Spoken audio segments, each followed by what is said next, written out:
Today's tutorial will discuss how to render WebGL sites to PDF in C#. Hey everyone, in this tutorial we'll learn how to render WebGL-based websites to PDF using the IronPDF library in a .NET application. First, ensure that you have installed the IronPDF NuGet package in your project. It's a simple step and can be done via the NuGet package manager. We'll start by importing the IronPDF namespace in your program.cs file. Next, set your IronPDF license key to unlock the full functionality.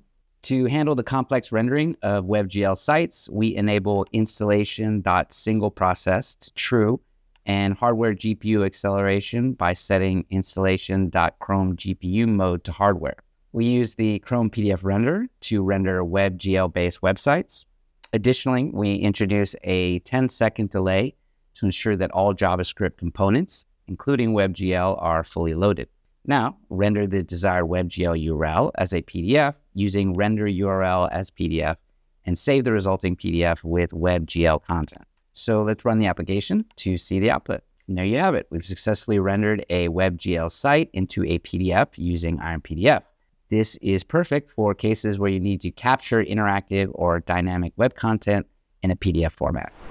We hope you found this tutorial helpful. Don't forget to subscribe for more useful tutorials from Iron Software. And if you'd like to get started with IronPDF, go ahead and sign up for a trial on the site and continue to download and install the package and experience the power of our software firsthand. Click the link below in the description. Try it out for yourself.